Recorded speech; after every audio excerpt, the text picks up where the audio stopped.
میں turn by turn سب کی طرف.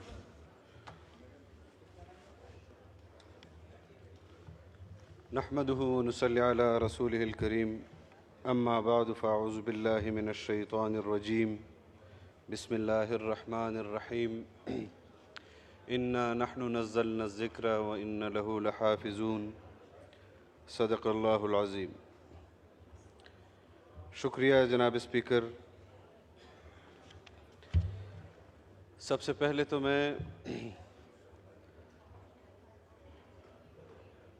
سویڈن میں ہونے والے واقعے پر آج پاکستان کے پارلیمنٹ کا اجلاس بلانا اور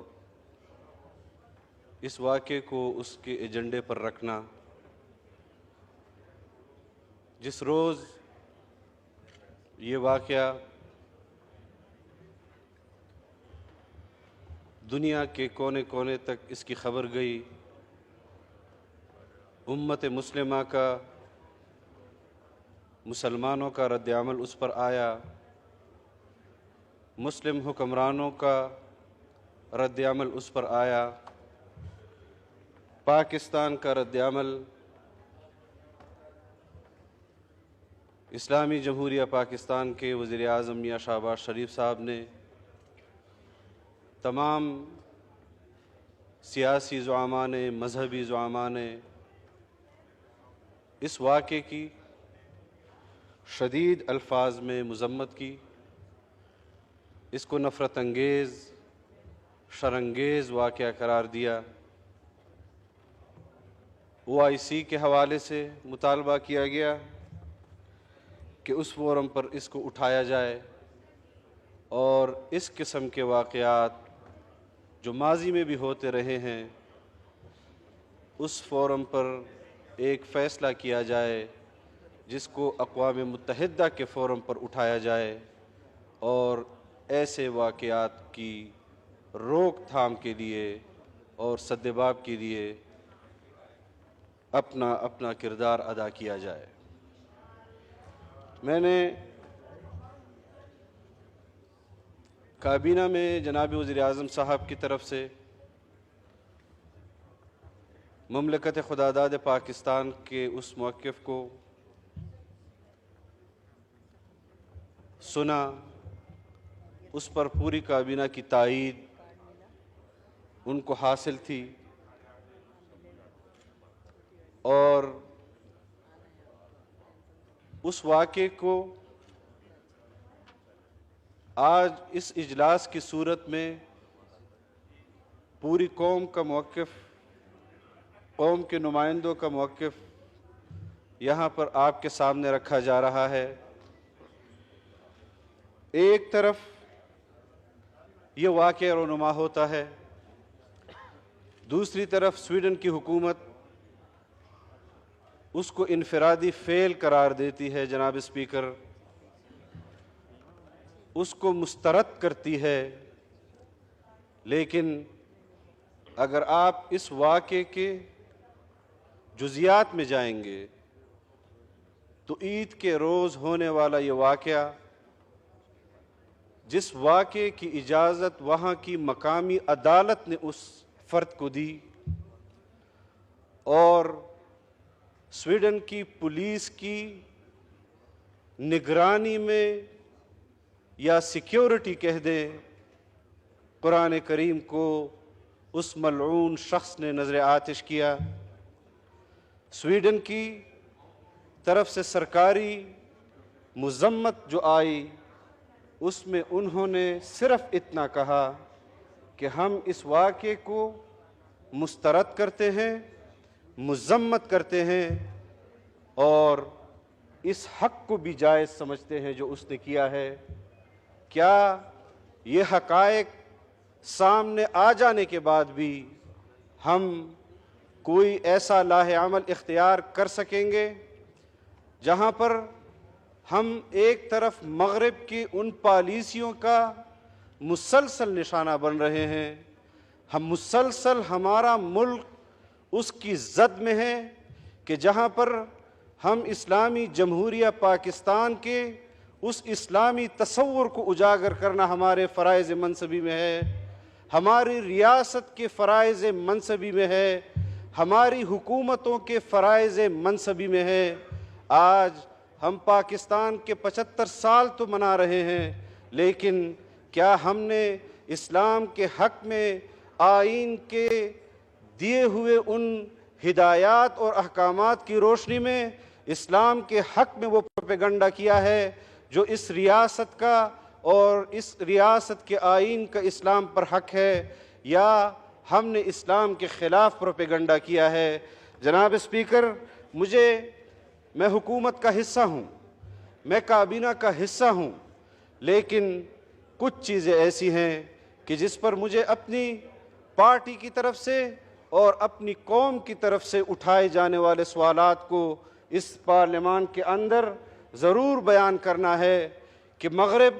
پاکستان کے اندر اس اسلامی تصور کے خلاف ہے۔ ہم 75 سال ایک مرتبہ جب ہم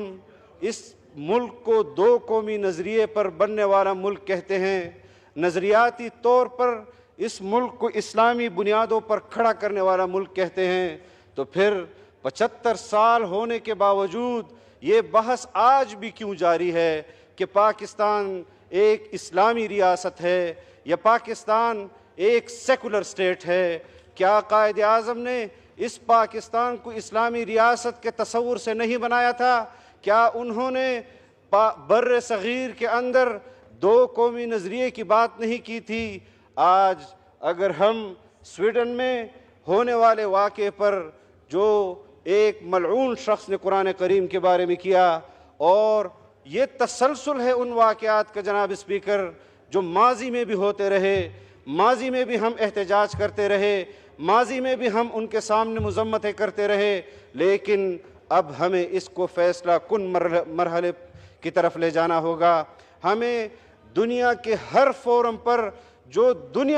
اس دنیا نے بنائے ہیں انسانیت کے لیے، اس پر اس کو اٹھانا ہوگا۔ اگر کسی ریاست کے پرچم کو جلانا جرم ہے، اگر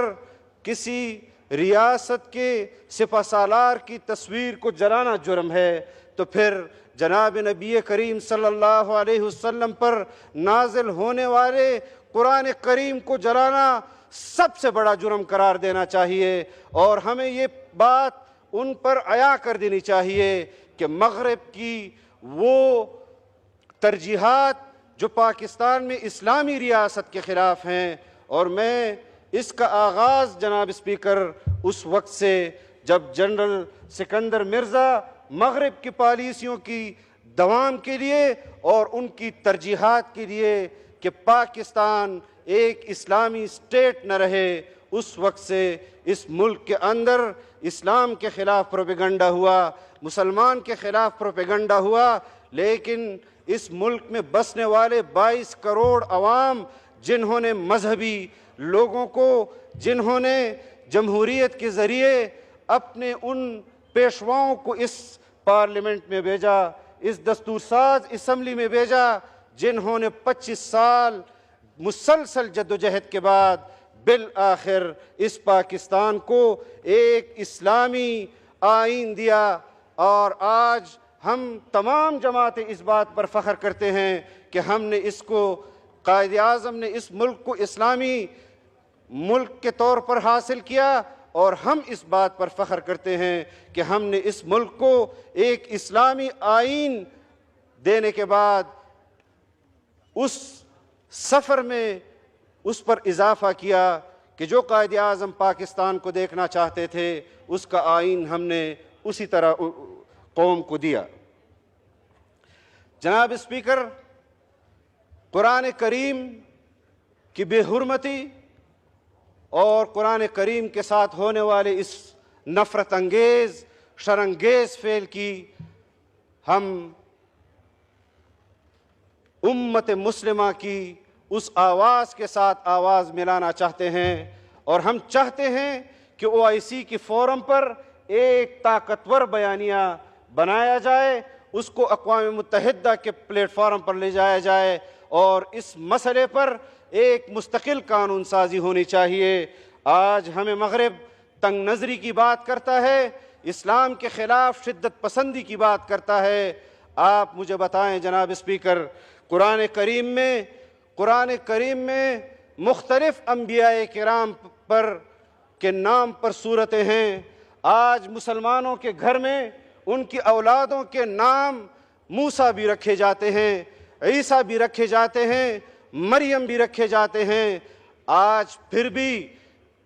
ہمیں تنگ نظر کہا جا رہا ہے، اور ان کا یہ فعل جب ادارے ان کی پشت پناہی کریں، ان کی عدالتیں ان کی پشت پناہی کریں، ان کی فورسز ان کی پشت پناہی کریں، اور جب اس طرح کے واقعے سے مسلمانوں کو اشتعال دلایا جائے اور پھر آخر میں آ کر کہا جائے کہ یہ اس کا انفرادی فعل ہے لیکن قانوناً جائز ہے، ایسے قانون کو بدلنا ہوگا۔ اس طرح کے قانون کو مسلمان اور اسلام مسترد کرتا ہے۔ ہم ان کی تحریف شدہ آسمانی کتب کو ان کی توہین نہیں کرتے۔ انہوں نے خود آسمانی کتابوں میں تحریفات کیے، انہوں نے اپنے مذہب کے اندر تحریفات کیے، انہوں نے اپنے پیغمبروں کی تصاویریں اور ان کے بت بنائے۔ ہمیں اس پر بھی اعتراض ہے، لیکن اس کے باوجود بھی مسلمان کسی مذہب کی توہین نہیں کرتا، لیکن وہ آزادی اظہار رائے کی بنیاد پر اور ہیٹ سپیچ کی بنیاد پر پاکستانیوں اور مسلمانوں کے اور امت مسلمہ کے خلاف چڑھ دوڑتے ہیں۔ کوئی کسی بات کو نہیں سنتا، اور یہ ایک تسلسل ہے جناب اسپیکر۔ میں بھی اپنی تجویز اپنی حکومت کو یہ دینا چاہتا ہوں کہ ہمیں مغرب کی ان ترجیحات کو اب خیر بات کہنا ہوگا جو مغرب ہمارے ملک کے اندر مدارس کے قانون سازیوں کو بدلنا چاہتے ہیں۔ ہم ان قانون سازیوں کو مسترد کرتے ہیں۔ مدارس بر صغیر میں 150-200 سال سے قائم کیے گئے۔ انگریز کے دور میں بھی مدارس چلے، انگریز کے دور میں بھی ان مدارس نے قرآن کریم کے حفاظ کرام تیار کیے، انگریز کے دور میں بھی فقہا تیار ہوئے، محدثین تیار ہوئے۔ یہ کیا اندھیر نگری ہے پاکستان کے اندر کہ جہاں پر مغرب کے ایجنڈے کے اور مغرب کی ترجیحات ہوں گی، وہاں پر ہم ان کی تسلسل میں ہر حکومت ہاں میں ہاں ملائے گی، یا ہماری ریاستی ادارے ان کو اپنی ترجیحات تسلیم کریں گی۔ میں اس فورم کے ذریعے آج اپنی ریاست میں بسنے والے 22 کروڑ مسلمانوں کو یہ کہہ دینا چاہتا ہوں کہ مدارس پاکستان کے اندر 50 لاکھ قوم کے بچوں کو مفت تعلیم دے رہے ہیں، 50 لاکھ لوگوں کو قرآن و حدیث کی تعلیم دے رہے ہیں، ان کے بجلی کے بل ادا کر رہے ہیں، ان کے صبح و شام کا کھانا وہ دے رہے ہیں، ان کو تعلیم مفت دے رہے ہیں، ان کو مڈل اور میٹرک تک مفت تعلیم دی جا رہی ہے، اور سالانہ 1 لاکھ حفاظ کرام یہ مدارس پاکستان کو حفاظ کرام دے رہے ہیں۔ جہاں امت مسلمہ کو قرآن کریم کے ایک نسخے کو جلانے پر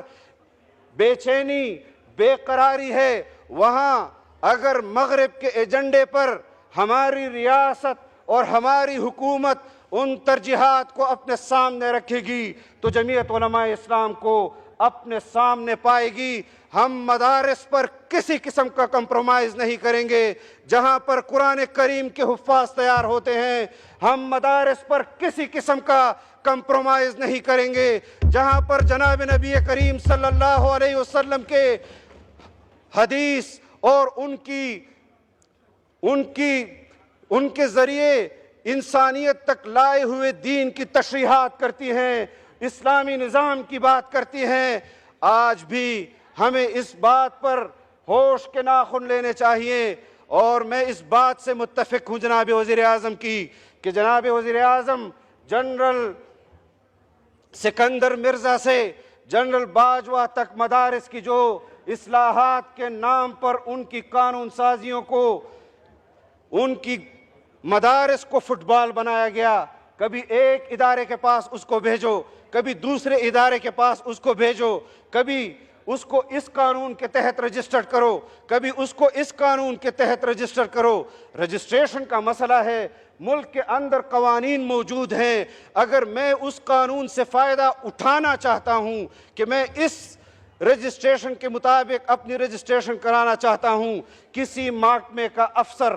کون ہوتا ہے کہ مجھے اس رجسٹریشن سے روک سکتا ہے؟ یا تو وہ قانون ہوگا اور اس قانون کا فائدہ مجھے اٹھانا چاہیے اور مجھے یہ آئین حق دیتا ہے کہ میں اس قانون کا فائدہ اٹھاؤں، یا تو پھر اس قانون کو ختم کرو۔ 1860 کے ایکٹ کے مطابق انگریز دور میں بھی مدارس کی رجسٹریشن ہوتی رہی، سن 90 تک ان مدارس کی رجسٹریشن ہوتی رہی۔ سن 90 کے اندر مدارس کی رجسٹریشن کو روک دیا گیا، 15 سال تک ان مدارس کی رجسٹریشن کو روکا گیا۔ 15 سال کے بعد 2004 اور 2005 کے اندر تمام صوبوں کے اندر قانون سازی ہوئی، قومی اسمبلی اور سینٹ کے اندر قانون سازی ہوئی۔ 2017 تک اس کے قانون کے مطابق رجسٹریشن جناب اسپیکر ہوتی رہی۔ آج پھر ان مدارس کی رجسٹریشن بند ہے۔ کیوں قانون ہوتے ہوئے مدارس کو رجسٹریشن نہیں دی جا رہی؟ مجھے اس پر اعتراض ہے، اور میرا اس پر موقف اس وقت بھی یہ تھا کہ ہمیں آئین اور قانون کے اندر رہتے ہوئے ہر حق کو عوام کے دہلیز تک پہنچانا چاہیے۔ میں جناب وزیر اعظم کی معلومات میں یہ بات لانا چاہتا ہوں کہ ہم اس پر پہلے بھی آپ کے ساتھ بات کر چکے ہیں، کمیٹیوں کے اندر بات کر چکے ہیں، یہاں پر قانون سازیاں ہوتی رہیں،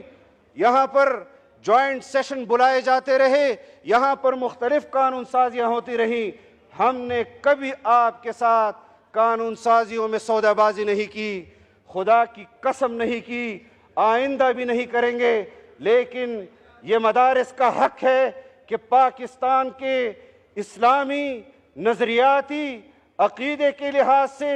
جو اسلام کے قلعے ہیں، ان قلعوں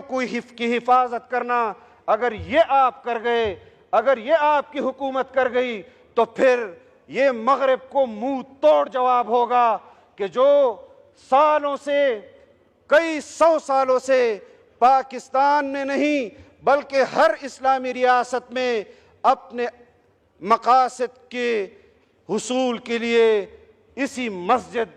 اسی مدرسے کو رکاوٹ سمجھتی ہے، اور انشاءاللہ اس رکاوٹ کا ان کو ہمیشہ سامنا کرنا پڑے گا۔ میں یہ سمجھتا ہوں کہ